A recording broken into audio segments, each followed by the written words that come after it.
I staggered back from the table, the glass slipping from my hand. Heat rushed to my face like fire spreading through dry grass.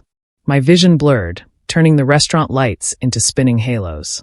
The last thing I saw before my knees buckled was Marcus smirking across the table, and my brother David nodding beside him. That smirk wasn't surprise. It was satisfaction. My body hit the floor hard, and I let the world go dark. That was the moment I knew this wasn't an accident. This was planned. Before we continue, I would like to know where you're watching from in the comment section. Also hit the subscribe button and share this video, as this will help this video to travel far so others can learn also. My name is Aaron Mitchell, and that night changed everything. I'm 32 years old, a project director at Henderson Tech Solutions, and I just discovered that the two people I trusted most wanted me gone. But here's the thing they didn't know. I wasn't actually drugged. I watched the waitress switch our cups right before the toast. I saw everything. And when I hit that floor, I made a choice. I decided to let them think they won. Because sometimes the best revenge starts with playing dead. Let me back up 6 hours. The day started normal enough. Marcus Chin had been my coworker for 3 years, always friendly, always helpful. We worked on the same team, and honestly, I thought we were friends. My brother David worked in our sales division, and having family at the company felt like a blessing. That afternoon, Marcus suggested celebrating my upcoming promotion with drinks at Romano's bar downtown. He said David should come too, make it a family celebration. I remember feeling grateful. My promotion to senior director was huge, the culmination of 2 years of grinding on the Apex project. It was my design, my vision, my late nights. I'd poured everything into it. Marcus texted David, and within minutes, it was set. 7 o'clock at Romano's. I showed up early, nervous but excited. The restaurant was busy, filled with the Friday night crowd. Marcus and David arrived together, which seemed odd, but I brushed it off. We ordered drinks and appetizers. The conversation flowed easily at first. Then Marcus ordered a round of whiskey for a toast. That's when everything changed. The waitress who brought our drinks was Jenna. I recognized her immediately. 3 months ago, I'd been at Romano's with clients when an angry customer threw a tray at her face. Coffee and plates went everywhere. The guy was screaming about his steak being overcooked, calling her terrible names. I stood up without thinking. I told him to back off, that mistakes happen, and treating people like trash wasn't acceptable. The manager came over and the guy stormed out. Jenna had tears in her eyes when she thanked me.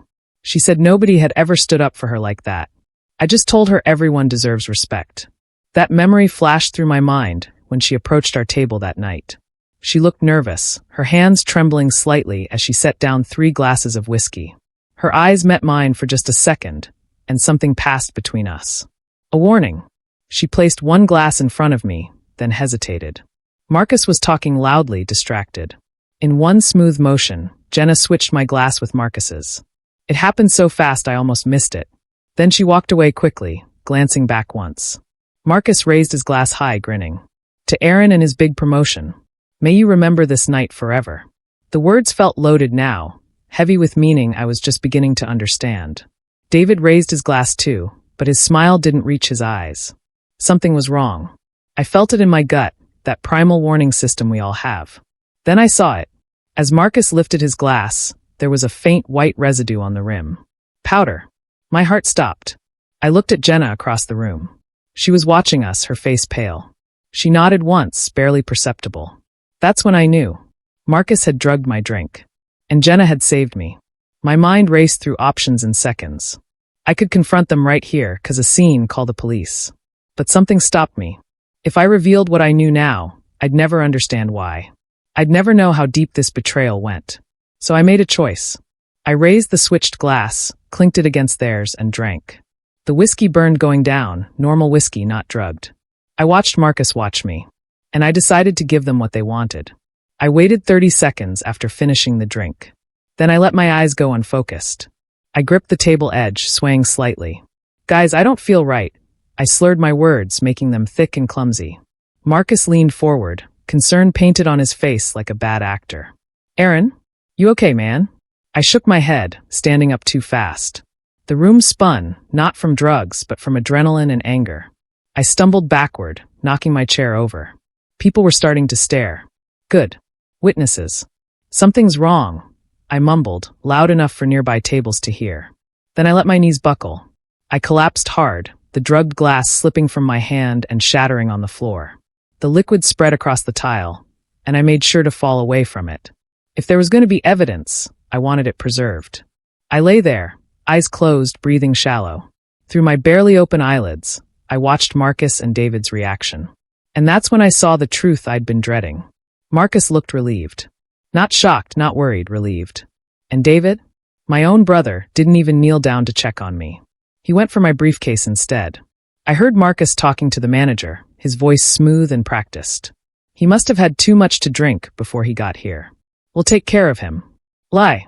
I'd had one beer at lunch, hours ago. David's voice followed. Yeah, Aaron's been stressed lately. The promotion pressure, you know. Another lie. Through my slitted eyes, I saw David pick up my briefcase. He opened it right there, rifling through my papers while I lay on the floor. He pulled out a folder. The Apex project presentation, my designs, my strategy notes. He handed it to Marcus, who slipped it into his own bag. They were stealing my work.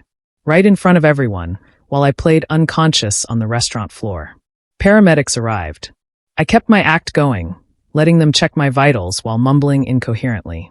Behind them, I saw Jenna. She was standing by the bar, arms crossed, watching everything. When our eyes met for just a moment, she mouthed 2 words. I'm sorry. Then the paramedics lifted me onto a gurney. As they wheeled me past Marcus and David, I heard my brother's voice one more time. We'll handle everything at work. You just focus on recovering, man. I went to the hospital, played along with the doctors, said I must have mixed medications with alcohol. They kept me overnight for observation. I texted my girlfriend Sarah, told her I was fine, just exhausted. I didn't tell her what really happened. Not yet. I needed time to think, to plan. That night in the hospital bed, staring at the ceiling, my mind was racing. Why would Marcus want me gone? We worked together well, or so I thought. And David, my own brother. We'd shared a bedroom for 17 years growing up. We'd been best men at each other's weddings. He was the person I called when I needed advice. How long had he been planning this? The questions burned, but the answers could wait. First, I needed to understand the full scope of their betrayal. I needed to know who else was involved, what they planned to do with my stolen work, and how far they were willing to go. The next morning, I checked myself out of the hospital. I called my boss, Henry Walsh, the CEO. I told him I'd had a bad reaction to medication and needed a few days off. He was understanding, even concerned. Take all the time you need, Aaron. Your health comes first. I thanked him and hung up. 2 days later, I showed up at Henderson Tech Solutions. I'd spent those 2 days at home, thinking, planning, and reaching out to Jenna. She'd agreed to meet me at a coffee shop the morning after the incident. Her hands shook as she held her cup. I saw him do it, she said quietly. Marcus. He pulled out a small bag of white powder when you went to the bathroom. He dumped it in your drink and stirred it with his finger. I felt sick. Why did you switch the cups? She looked at me with tears in her eyes. Because you were the only person who ever treated me like I mattered.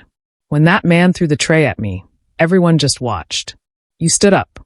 You didn't have to, but you did. I couldn't let them hurt you. I thanked her, asked if she'd be willing to testify if it came to that. She nodded. Now, walking into my office building, I felt ready. But when I swiped my keycard at the elevator, nothing happened. The little light stayed red. Denied. I tried again. Still red. A security guard approached. Mr. Mitchell? I'm sorry, but your access has been temporarily suspended. I stared at him. Suspended? By who? He looked uncomfortable. HR's orders, sir. You'll need to speak with them. I took the stairs to the HR floor, my mind spinning. When I arrived, Marcus was sitting in the reception area. In my chair. At my desk. He looked up, and for just a second, I saw panic flash across his face. Then he smiled. Aaron, good to see you up and about. We were worried. I kept my voice calm. Why is my keycard deactivated? Marcus stood up, straightening his tie. Oh, that. Well, with your medical situation, HR thought it best to put you on temporary leave. Just until the investigation is complete. Investigation. The word hung in the air like poison gas. What investigation? I asked, though I already knew the answer. Marcus glanced at the HR director's office. There have been some concerns about your conduct. Nothing serious, I'm sure. But protocol is protocol. My conduct. They were framing me. I realized then how carefully they'd planned this. The drugging wasn't just to humiliate me. It was to create a narrative. Aaron Mitchell, the unstable employee who got drunk at a public restaurant and made a scene. I didn't make a scene. I nodded slowly, looked at Marcus, and said, "I see. Thanks for letting me know." His relief was visible. He thought I was going to just accept this, walk away quietly. Instead, I went straight to my car and called a lawyer. My attorney, Robert Chin, no relation to Marcus, listened carefully as I explained everything. "Don't go to HR," he advised. "Not yet. If they're building a case against you, anything you say will be twisted. We need evidence first." Evidence. That was the key. I spent the rest of that day making calls. I reached out to the restaurant manager at Romano's, asked about security cameras. He confirmed they had footage from that night. I made an appointment to view it. Then I called Jenna. "I need a favor," I said. "Are you still working at Romano's?" She was. "Good. Can you get me the footage from the security cameras? The ones that show our table?" There was a pause. "Then, I'll try." 3 days later, I had it. A USB drive delivered to my apartment. I plugged it into my laptop with shaking hands and watched. The timestamp showed 7:15 p.m. There was Marcus, leaning forward while I was in the bathroom. His hand moved quickly, pulling something from his pocket. He dropped white powder into my drink. The video was clear. Perfect. Marcus's face, the powder, everything. But I didn't go to HR. Not yet. Robert advised patience. If you play this card too early, they'll have time to build a defense. We need to know what else they're planning. So I did something unexpected. I mailed Marcus an anonymous letter. Just a single line typed on plain paper. "I saw what you did at Romano's. I'm not the only one. No signature, no return address." I mailed it from a post office across town. 2 days later, Jenna texted me. She'd taken a job at Henderson Tech, front desk reception. It wasn't a coincidence. I'd asked her if she'd be willing to help me, and she'd agreed. "Marcus is losing it," her text said. "He keeps looking over his shoulder. He asked security to check if anyone was watching him." Good. Let him sweat. Meanwhile, I started showing up at the office. Not to work. My access was still revoked. But I'd stand in the lobby, get coffee from the cafe, attend public seminars in the building. Every time Marcus saw me, his face went pale. I never approached him, never said a word. I just existed in his space, a ghost haunting his guilty conscience. During one of my lobby visits, Jenna pulled me aside. "There's something you need to know," she whispered. "I overheard Marcus and your brother talking in the conference room yesterday. They mentioned a merger." My blood went cold. "What merger?" She glanced around nervously. "Henderson Tech is merging with some company called Brightstar Industries. It's supposed to be announced next month. But here's the thing. Marcus was showing your designs to their executives. He's claiming the Apex project was his idea. My designs. My 2 years of work. And Marcus was selling it as his own to secure his position in the merged company. Did David know? I asked. Jenna nodded. He was right there.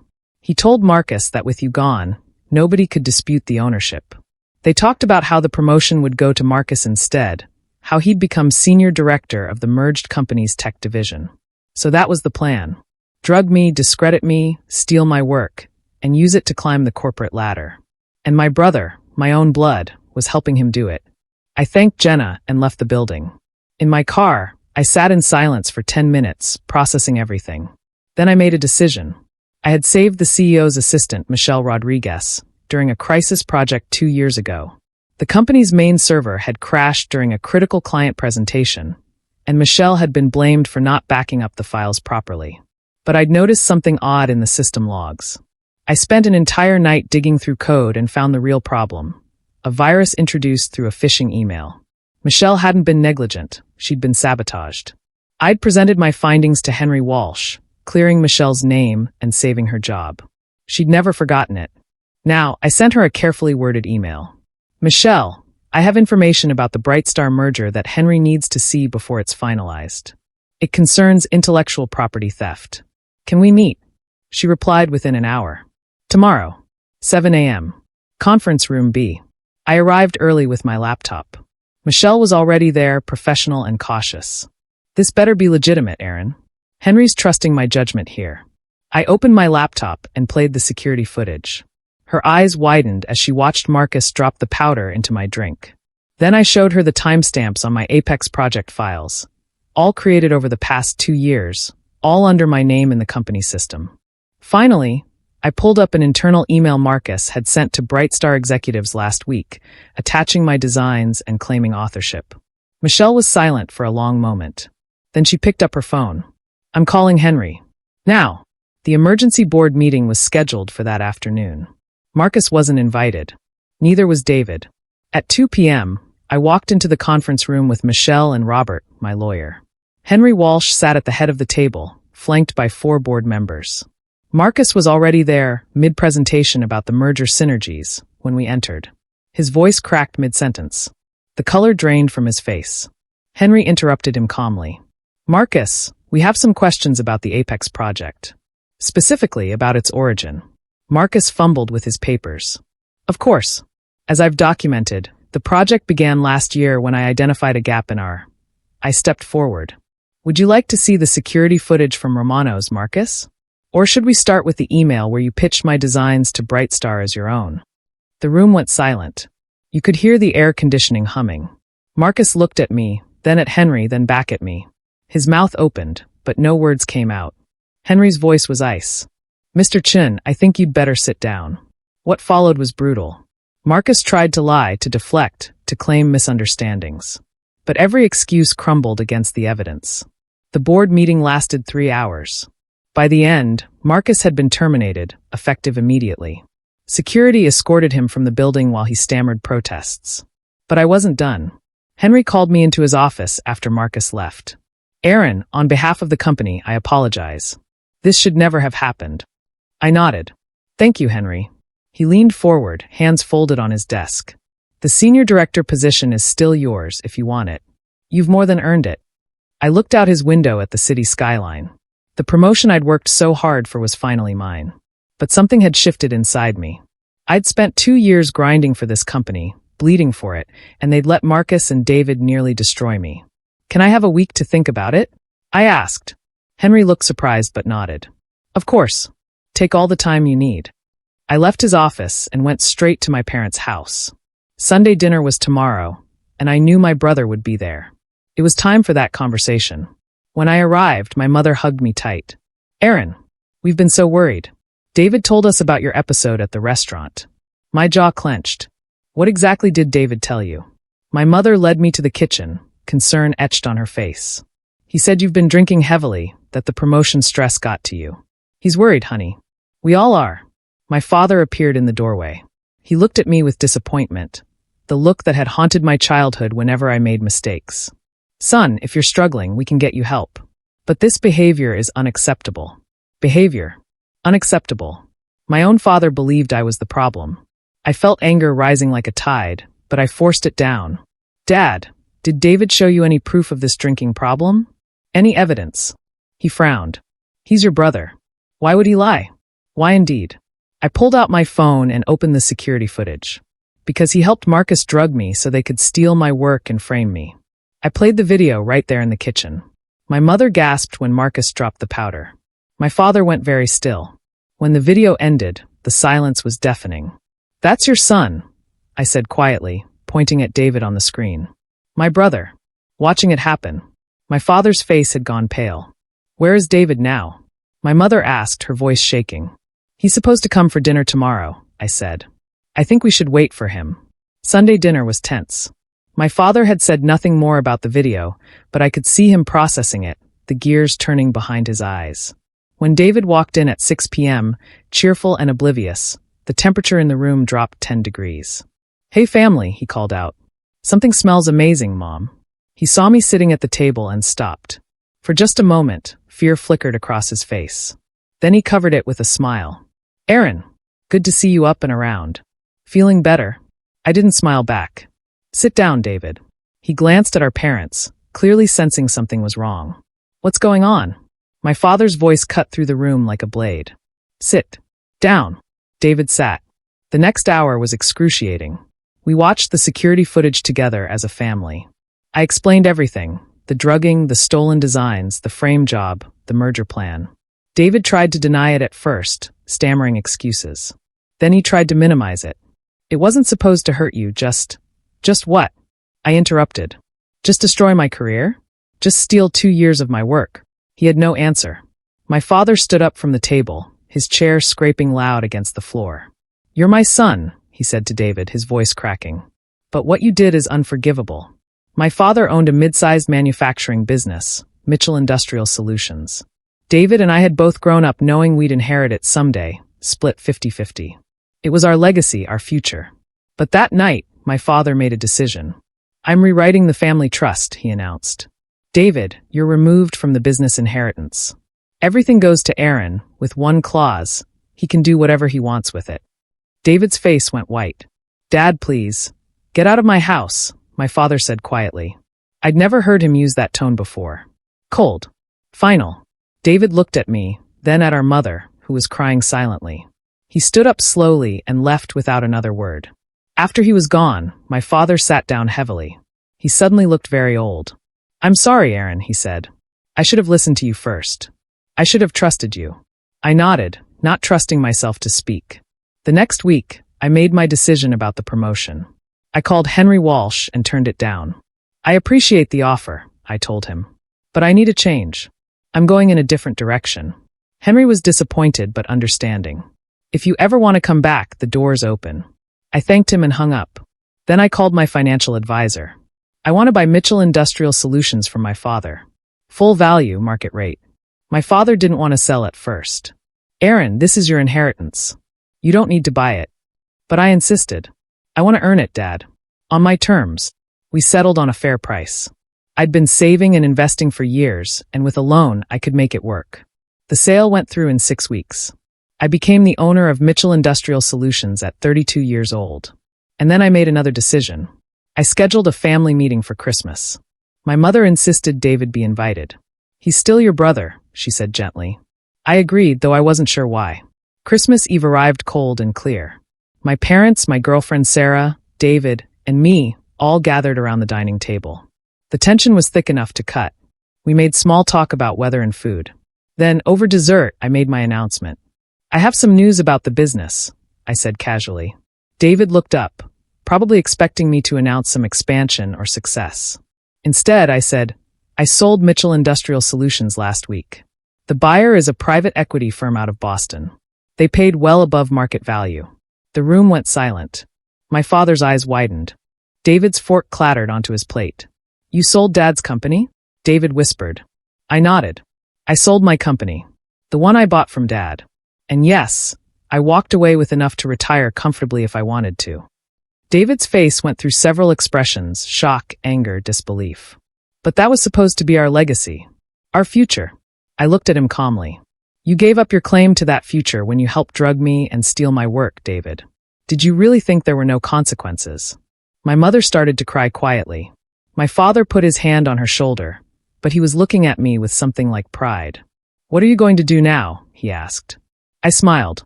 I'm starting my own company. Tech consulting, with a focus on corporate security and intellectual property protection. Ironically, my experience with Marcus and David taught me exactly what companies need. I didn't mention that I'd already secured 3 major clients, or that my startup was projected to be profitable within 6 months. I didn't need to prove anything anymore. Meanwhile, Marcus's life was falling apart in spectacular fashion. Word of the drugging had spread through the corporate network. Henderson Tech had quietly blacklisted him, and when other companies called for references, they got carefully worded warnings. He applied for a position at Riverside Technologies. My old mentor worked there. They called me for a reference. I told them the truth. Marcus didn't get the job. I heard through Jenna that he'd moved back to his parents' house across the country, unable to find work in the industry. David tried to repair our relationship after Christmas. He sent texts, left voicemails, showed up at my apartment once. I didn't respond. My mother called pleading. He's your brother, Aaron. He made a terrible mistake, but he's family. I understood her pain. She'd raised us both, loved us both. But some betrayals cut too deep for simple forgiveness. Mom, I love you, I told her gently. But David didn't just make a mistake. He planned to destroy me. He watched Marcus drug my drink and did nothing. He stole my work while I was unconscious on the floor. That wasn't a moment of weakness. It was calculated. She was quiet for a long time. What would it take for you to forgive him? I didn't have an answer. One afternoon, David cornered me outside my new office. Aaron, please. Just listen. I stopped, turned to face him. He looked terrible, unshaven, tired, desperate. I messed up, he said. I know that. But Marcus convinced me it would work out for both of us. He said with you out of the way, we'd both move up, and I could help support Mom and Dad better. I stared at him. So you tried to drug me for money? For a promotion? I didn't think. No, I interrupted. You didn't. And that's the problem. The story took another turn when Marcus and David tried one last desperate move. They attempted to blame Jenna. Marcus sent an email to Henderson Tech's legal department, claiming Jenna had tampered with drinks that night, that she was the one who drugged me, not him. It was a pathetic attempt to shift blame, but it could have worked if we weren't prepared. Jenna called me, panicked. They're saying I did it, Aaron. They're going to sue me. I told her to calm down. Do you still have the security footage? The full version. She did. The video I'd shown the board was edited to show Marcus's actions clearly. But the full footage showed everything, including Jenna switching the cups and Marcus's relieved expression when I fell. It also showed David rifling through my briefcase immediately after. We sent the full footage to Henderson Tech's lawyers, along with a statement from Jenna explaining why she'd switched the cups. The lawyers reviewed it and dropped Marcus's claims immediately. They also issued a cease and desist letter threatening legal action if he continued to harass a former employee. But that wasn't enough for me. I wanted to make sure Jenna was protected and rewarded for her courage. I called Henry Walsh directly. Henry, I need to talk to you about Jenna Collins. 2 weeks later, Jenna called me, her voice bright with excitement. Aaron, you won't believe what happened. I smiled. Tell me. I got promoted. They're moving me to internal HR investigations. I'll be interviewing potential executives, running background checks, investigating misconduct claims. It's a real position with a real salary and benefits. I felt genuine happiness for her. You earned it, Jenna. You showed courage when it mattered. She was quiet for a moment. I keep thinking about that day you stood up for me. When that customer threw the tray. You didn't know me. You didn't know me anything. But you treated me like I mattered. You did matter, I said. You do matter. After we hung up, I sat in my new office, small but mine, and thought about how everything had unfolded. The drugging, the betrayal, the investigation, the fallout. It had been 6 months since that night at Romano's. 6 months since Marcus tried to destroy me, and my brother helped. I'd lost my brother, at least for now. But I'd gained something too, clarity about who I was and what I valued. My company was growing. I'd hired 5 employees, all people I trusted. We specialized in helping companies identify and prevent internal sabotage, insider threats, and intellectual property theft. My first major client was a tech startup that had been struggling with data breaches. Within 3 weeks, we identified the leak, a disgruntled employee selling information to competitors. The CEO was so impressed he referred us to 3 other companies. The business grew faster than I'd anticipated. Within a year, we had 15 employees and offices in 2 cities. I named the company Sentinel Solutions. Every time I walked into our headquarters, I felt pride. Not because of the money or success, but because I'd built something meaningful from the ashes of betrayal. I made sure to instill a culture of respect and integrity in every hire, every policy, every decision. Jenna joined us part-time as a consultant, helping develop our employee wellness and protection protocols. She had first-hand experience with workplace harassment and knew what warning signs to look for. Together, we created a system that had prevented for major incidents in client companies within our first year. As for my personal life, Sarah and I got engaged. She'd stood by me through everything, never doubting, always supporting. We planned a small wedding for the spring, just close friends and family. My parents would be there. David would not be invited. It wasn't cruelty, it was self-preservation. Maybe someday, years from now, we could find a way back to being brothers. But that day wasn't today. Last week, David texted me. The message sat on my phone for 3 days before I finally opened it. Aaron, I know I don't deserve forgiveness. I know what I did was unforgivable. But I want you to know I think about it every day. I see what you've built, and I'm proud of you. I'm sorry I wasn't the brother you deserved. I hope someday you can at least not hate me. I read it twice, then set my phone down. I didn't respond. Not out of anger. I'd let that go months ago. But because I'd learned something important through all of this. Forgiveness isn't about the other person. It's about you. And I'd already forgiven myself for trusting people who didn't deserve it. I'd forgiven myself for not seeing the betrayal coming. That was enough. I didn't need to give David absolution to move forward. My life was full now. Work I believed in, people I trusted, a future I was excited about. Marcus tried to poison my drink, to poison my future. But instead, he taught me the most valuable lesson of my life. Sometimes the worst betrayals lead to the best transformations. I used that poison moment to grow stronger, smarter, more purposeful. Today, I'm sitting in my office, reviewing a new client proposal. The company is thriving. Jenna just messaged about hiring 2 more investigators. Sarah is planning our honeymoon. And somewhere, David and Marcus are living with their choices. As for me, I'm living with mine. And mine tastes like victory.